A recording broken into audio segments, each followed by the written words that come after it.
사랑하는 하나님, 이 시간 주의 백성들이 진리의 말씀, 하나님의 말씀 앞에 섰습니다.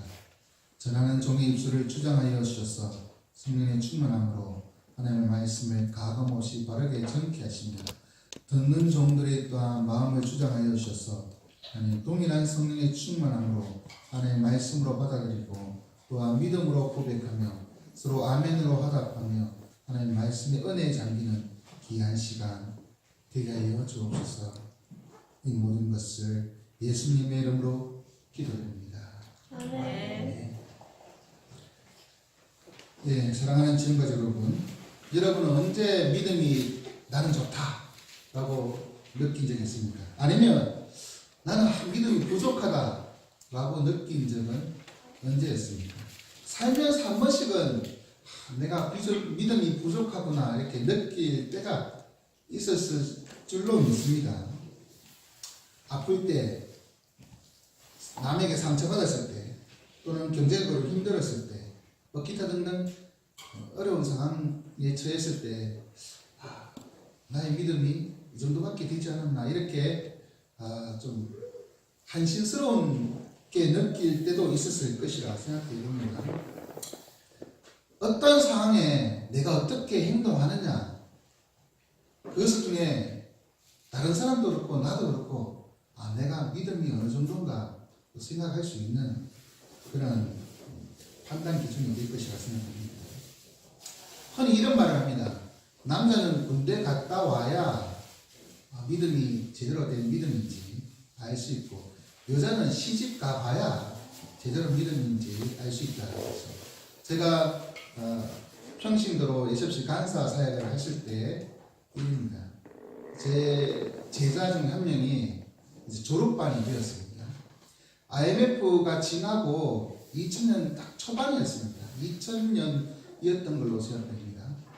이제 취업 자리가 나왔는데 기독교 재단에서 행하는 취업 자리입니다. 그런데 조건이 세례를 받은 자인 것이죠. 근데 이 친구는 거기 가고 싶은데 세례를 못 받았습니다. 너 이때까지 4년 동안 내셔츠 활동도 열심히 하고 하는데 왜 세례를 못 받았니? 물어보니까 자기 교회에서는 세례를 안 준다는 거예요. 왜? 시집 가봐야 이 사람이 진짜 믿는 사람인지 아니면 시집에 반대 여러 가지 그 상황 때문에 포기할 사람인지 알 수 있으니까 시집 갈 때까지 세례를 안 준다는 거예요. 무슨 그런 교회가 다 있냐. 그래갖고 이 친구는 지원하고 이렇게 하고 싶다고 그렇게 해서 이제 예섭시 대표 간사님이 계신 교회에 부탁해서 이제 그 교회에서 세례를 받고 그렇게 지원해서 그렇게 다닌 걸로 합격한 걸로 저는 들었습니다. 이런 경우가 있습니다. 진짜 그렇게 판단하는 경우가 있지 않습니까? 이렇게 어떻게 돼봐야, 결혼해봐야, 군대 가봐야 진짜 믿음이다. 아니다. 많은 사람들이 어려운 상황, 힘든 상황을 경험해봐야 자신의 믿음을 판단할 수 있을 것이라고 생각합니다. 오늘은 주님이 그 9명의 제자들을 책망하시는 사건입니다. 9명이 아니라 12명의 제자라고 하는 것이 맞을 것입니다. 제자들의 믿음 없음을 책망하시고 또한 그 믿음 없음을 고백하는 아버지의 이 소년, 귀신 들린 소년의 아버지의 또한 그 믿음을 보시고 또한 간구를 들으셔서 귀신을 쫓아내시는 사건입니다. 이 사건을 통해서 우리의 믿음을 점검하고 하나님께서 우리에게 어떤 믿음을 요구하시는지를 살펴보는 시간이 되기를 원합니다.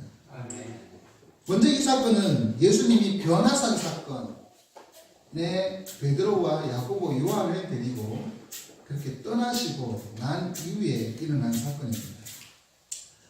그때 밑에는 9명의 제자들이 있었습니다. 주님이 이 3명의 제자들과 함께 내려오셨거든요. 마태복음에는 이틀째 이렇게 내려오셨다. 날이 지났습니다. 하루가 지났던 상황입니다. 이 9명의 제자들은 그곳에서 지금 예수님이 내려오니까 많은 사람들과 모여서 별로 남았습니다. 거센 이 토론 논쟁이 있었습니다. 무슨 일이냐면 귀신 들린 아이의 아버지가 귀신 들린 아이를 데리고 왔는데 예수님께 데려왔는데 예수님은 마치 이 높은 산에 가셨고 제자들만 있었다는 거죠. 제자들에게 좀 귀신을 내쫓아 달라고 그렇게 부탁했습니다. 그런데 제자들이 능히 귀신을 쫓아내지 못했다는 것이죠. 한 명이 아니라 9명의 제자들이 모두 다 한 명이 안 되면 비켜봐라 내가 할게. 너도 안 되면 비켜봐라 내가 볼게. 내가 예수님 바로 옆에 있었어. 뭐 이렇게 하면서 9명이 다 해봤지 않겠습니까? 다 그들은 귀신을 쫓아내지 못했습니다. 왜 못했을까요? 귀신을 쫓아내는 능력이 없었을까요? 아닙니다. 그들에게는 귀신을 쫓아내는 능력이 이미 있었습니다.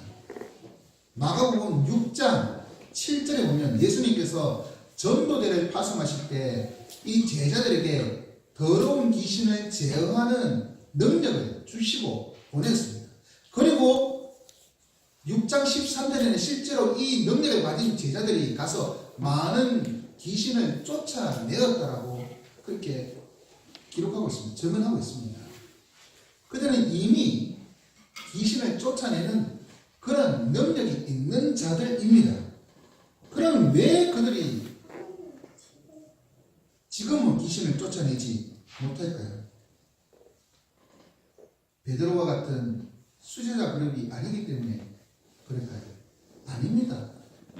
전도대 모두 다 그러한 권능을 받고 갔었던 사람들입니다. 이번에도 귀신을 쫓아내야 마땅합니다. 그때 쫓아냈던 능력이 진짜라는 말입니다. 그런데 하루 사이에 그들은 귀신을 쫓아내지 못합니다. 왜? 불과 몇 달 사이에 그 권능이, 귀신을 쫓아내는 능력이 사라져 버렸을까요? 아니면 예수님이 함께 하지 않았기 때문에 권능을 행할 수가 없었을까요? 둘 다 아니라는 것이죠.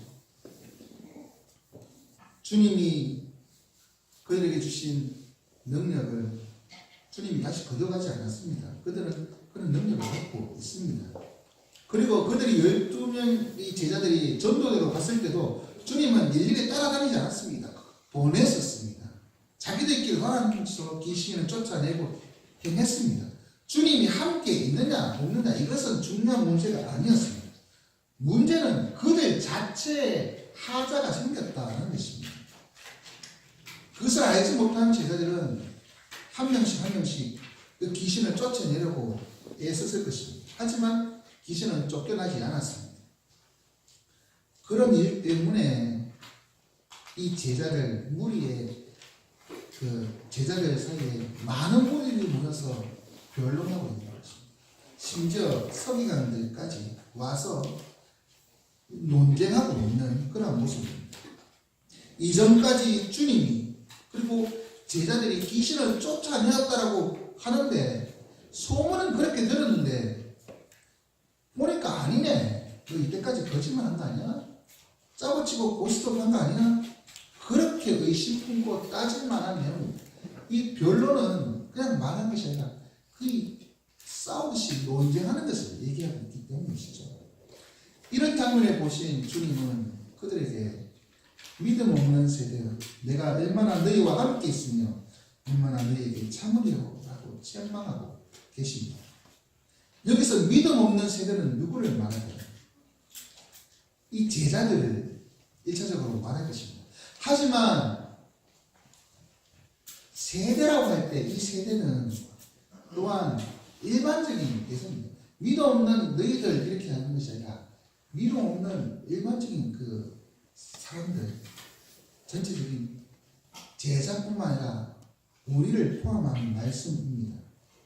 그럼 왜 주님이 믿음이 없는 세대라 그렇게 했을까요? 분명히 그들은 믿음이 있습니다. 8장에 그들은 예수님에 하여 주는 그리스도십니다 라고 고백하는 그 믿음이 있었습니다. 그런데도 왜 믿음이 없다라고 하실까요? 주님의 믿음 없다, 믿음 없는 세대라고 하는 그 말은 제자들에게 충격이었을 것입니다. 그들은 예수님을 믿기 때문에 따라다녔습니다. 그리고 곁에서 많은 기적들을 봐왔습니다. 그리고 예수님의 이름으로 전도대로 나가서 천국복음 전하면서 병자도 고치고 귀신도 쫓아내는 그런 능력을 행했습니다. 그런 그들에게 믿음 없는 세대라, 그 말은 그들에게 충격. 그런데 뒤에 말씀하신 걸 보십시오.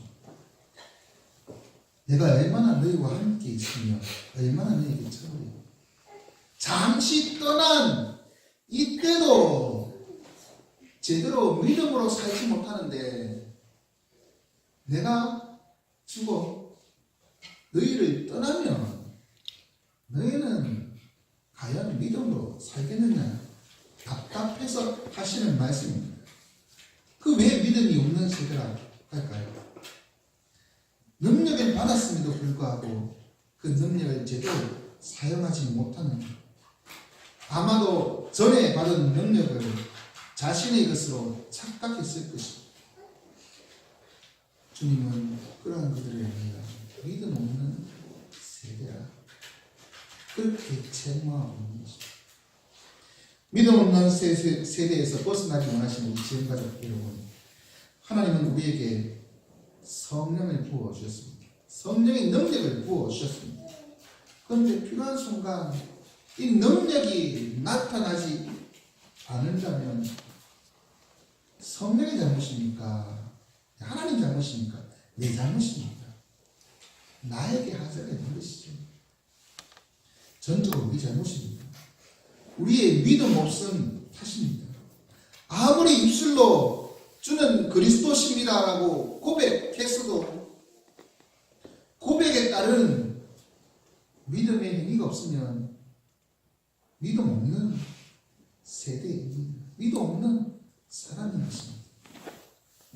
그러니 믿음이 없는 이 세대에서 벗어나기를 구하시기 바랍니다. 이렇게 믿음 없는 제자들을 책망하신 주님은 귀신 들린 그 아이의 아버지, 소년의 아버지가 와서 주님께 이 아이의 상태를 간절하게 말하고 있는 그것을 보시고 고쳐주십니다. 이 아이는 귀신이 들렸는데요, 마태복음은 간질 귀신이라, 간질케 하는 귀신이라 말하고 있습니다. 마가는 말 못하게 하는 귀신이라 말하고 있습니다. 이 귀신은 말을 못하게 할 뿐만 아니라 이제 마태가 또 언급한 대로, 또 오늘 본문에도 나타난 대로 이 아이를 마치 간질이 걸린 것처럼 그렇게 괴롭게 하는 그러한 귀신이었습니다. 그를 잡아 또 부러뜨리고 거품 흘리게 하고, 그리고 이래 가며 파리해지게 만드는 그러한 귀신이었습니다. 계속해서 소년을 괴롭혀 왔습니다. 웬만한 그 귀신들은 예수님을 만나면 바짝 엎드립니다. 그러면서 한 번만 봐주십시오. 하나님의 아들 예수여, 나와 무슨 상관이 있습니까? 뭐 그런 식으로 협상을 이렇게 하려고 하든지, 아니면 한 번만 봐주셔서 우리가 대식대로 이렇게 가게 해달라, 이런 식으로 이제 얘기를 한다는 것이죠. 그런데 이 귀신은 그렇게 하지 않습니다. 예수님을 보고도 오히려 더 소년을 괴롭게 합니다. 더 소년을 거품나게 하고 그렇게 흔들어 제끼는 것이죠. 경련을 일으키게 만듭니다. 이전에 주님을 만났던 귀신들이 협상해도 안 됐다는 것을 알고 있는지 주님을 만나자 더 발악을 하고 있는 것입니다. 이러한 귀신, 심지어 이 귀신은 이 아이를 여러 번 죽이려고 했다, 이렇게 말하고 있습니다. 사실 귀신이 아이를 죽이려고 하진 않았을 것입니다만 아버지가 보기에 불에도 물에도 자꾸 엎어지게 하는 것이죠. 마치 죽이려고 하는 것처럼 보입니다. 하지만 귀신은 돼지떼에 빠졌던 물에 빠진 그 돼지떼에 들어갔던 군대 귀신처럼 숙주가 있어야 합니다. 숙주가 죽으면 자기들이 거할 곳이 없어서 이 숙주를 괴롭게 하지만 죽이지는 않습니다. 불에도 물에도 빠뜨렸는데 죽이지 않고 죽을 정도 되지 않고 이제 죽기 바로 직전까지 했던 그런 식으로 괴롭기만 했다는 거죠. 괴롭히기만 하고 자기 마음대로 통제하고 이 아이를, 이 소년을 괴롭히는 그런 귀신이었다는 것을 보일 수가 있습니다.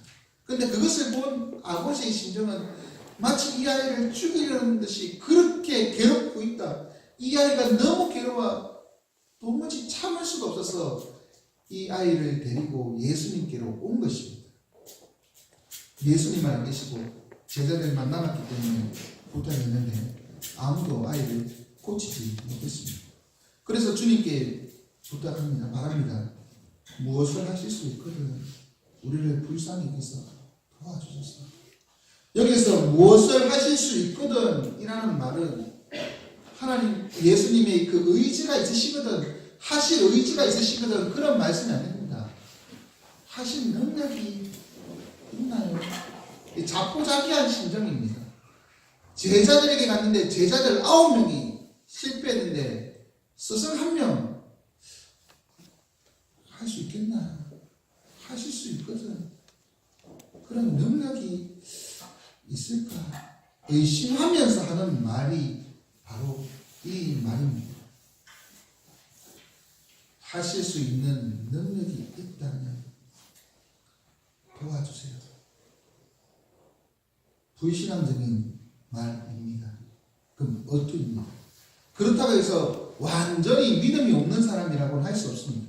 주님께 아이를 데려왔고 주님께 그나마 작은 희망의 불씨를 안고 이렇게 아이에게 좀 하실 수 있다면 좀 도와주십시오. 그렇게 부탁하고 있기 때문이죠. 이러한 소년의 그 아버지의 말에 주님은 단호하면서도 강하게 말씀하십니다. 할 수 있거든요. 무슨 말이냐? 믿는 자에게는 능히 하지 못할 일이 없느니라. 다시 말해서 제자들이 귀신을 쫓아내지 못했다라고 스승인 나도 그런 능력이 없을 거라고 생각하지 말라는 것입니다. 그들은 믿음이 없는 세대라. 믿는 자에게는 모든 것이 가능하다. 이 말씀은 뭐겠습니까? 믿음이 기적을 일으키는데 필수적인 요건이라는 것입니다. 과거 나사렛에서 예수님이 병자들을 기적을 일으키지 못한 이유가 뭡니까? 그것은 그 나사렛의 사람들이 믿지 않기 때문에 그 지역에서는 기적을 일으키지 못했다는 것이죠. 믿음이 없으면 기적은 일어나지 않습니다.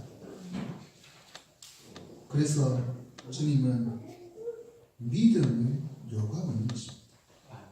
귀신을 쫓아낸 건 역시 믿음이 있어야 합니다. 그러므로 주님은 나는 능하지 못한 일이 없다라고 말하지 않습니다. 믿는 자는 능하지 못한 일이 없다. 이것은 무엇을 얘기하는가?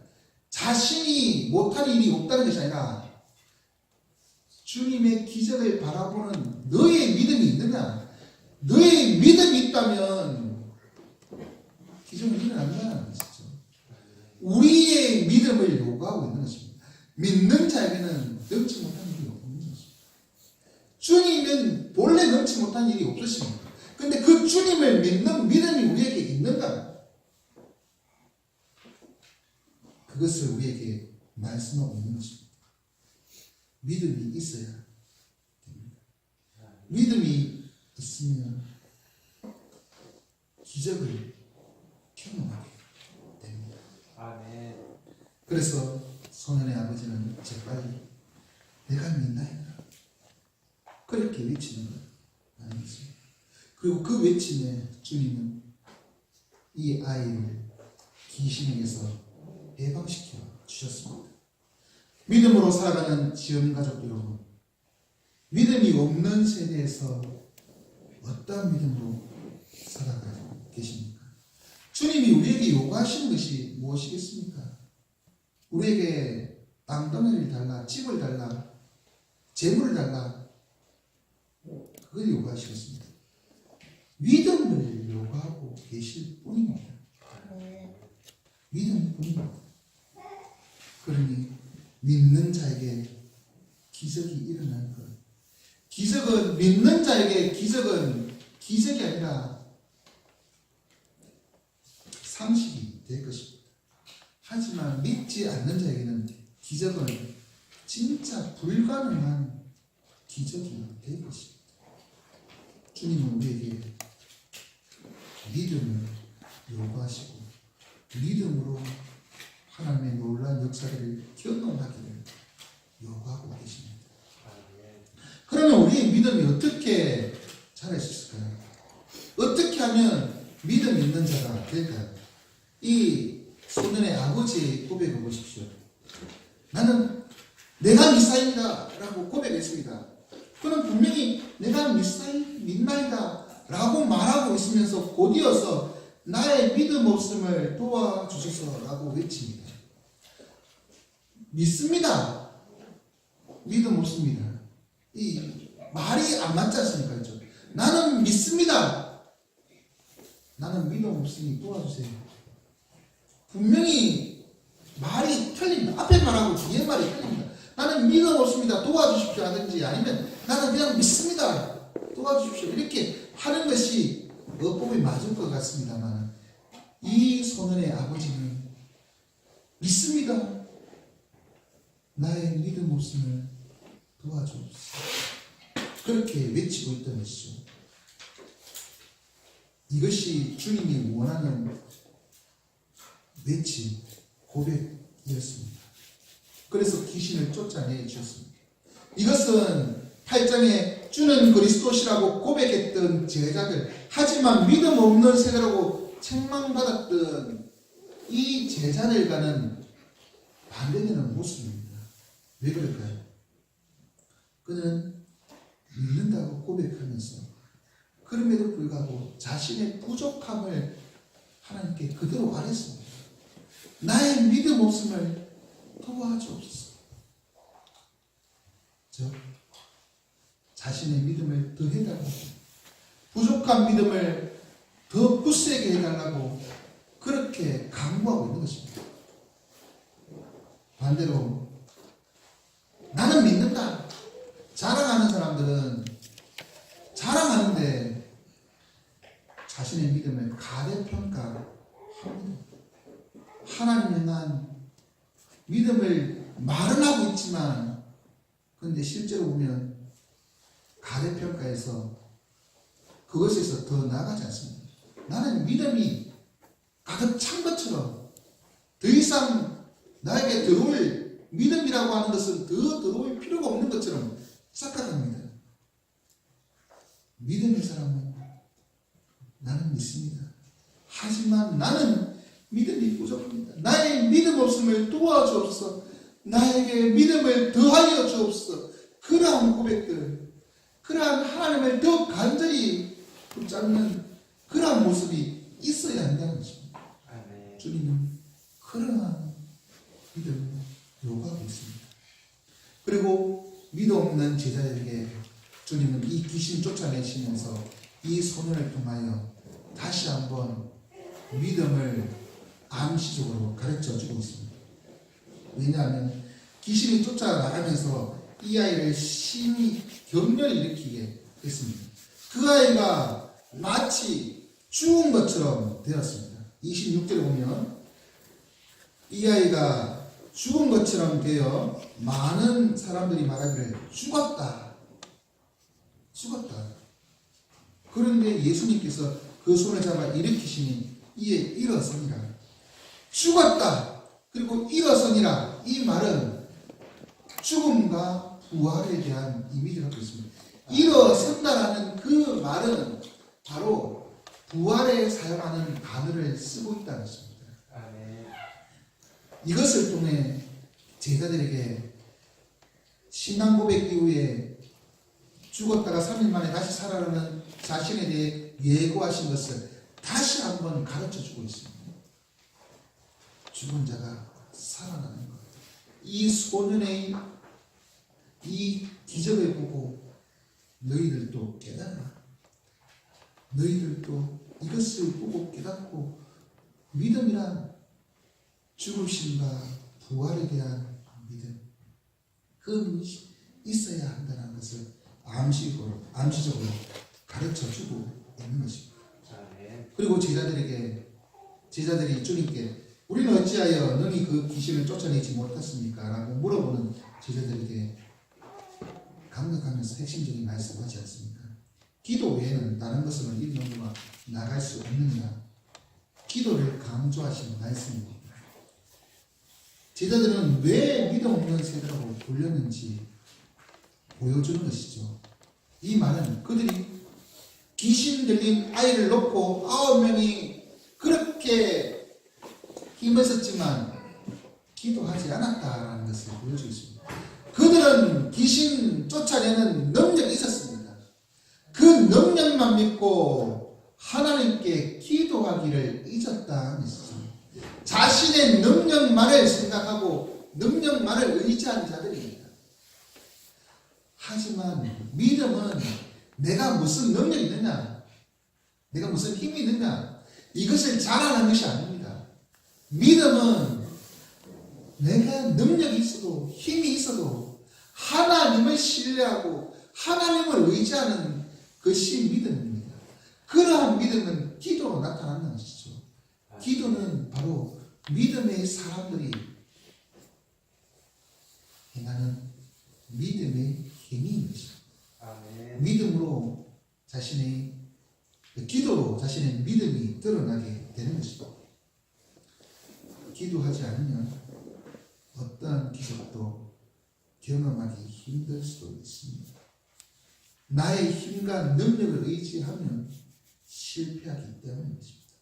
기도하면서 하나님 앞에 간절한 마음으로 나아가면, 하나님을 신뢰하면 하나님은 불가능한 일이 없습니다. 능치 못한 일이 없으신 하나님, 믿음으로 기도하는 자에게 응답해 주시는 하나님 경험하게 될 것입니다. 믿음이 더 우세해지기 원하시는 우리 지원 가족 여러분, 여러분은 입술로 고백하는 그 믿음에서 성장하기 원합니다. 내가 예수 그리스도를 믿는다라고 나의 주와 구주로 고백했다라고 그것으로 끝나면 안 됩니다. 믿음은 점점 성장해 가야 합니다. 나의 믿음의 그 고백을 안주하지 마십시오. 더욱 나의 믿음 없음을 고백하며 더 믿음을 더해달라고, 굳세게 해달라고 강구하십시오. 그리고 주의 죽으신 대속과 그 부활에 대하여 확신하며 나아가십시오. 날마다 믿음으로 기도하십시오. 주님이 원하시는 믿음 없는 세대에 원하시는 믿음은 바로 이러한 믿음입니다. 이러한 믿음으로 살아가는 저와 여러분 되시기 바랍니다. 이제 말씀 읽겠습니다. 주님은 우리에게 성령을 선물로 주셨습니다. 성령의 능력을 우리는 힘입고 살아갑니다. 그러나 성령의 능력을 입고도 그 능력을 제대로 발휘하지 못하는 것은 우리의 믿음이 부족한 탓입니다. 믿음 없는 세대에 살아가는 우리 지금 가족들은 믿음이 더 굳세어지도록 하나님 앞에 엎드리는 자들이 되기를 원합니다. 우리의 믿음 없음을 고백하며 날마다 믿음을 더해달라고 하나님 앞에 눈물 흘려 기도하시기 바랍니다. 기도하는 자에게 하나님 은혜를 베푸십니다. 믿는 자에게 넘치 못한 일이 없습니다. 우리의 믿음 없음을 강구하는 저와 여러분 되시기 바랍니다. 자, 어린이 어린이 여러분, 자, 어린이 여러분, 자, 우리 준수도 자, 여기 있고요.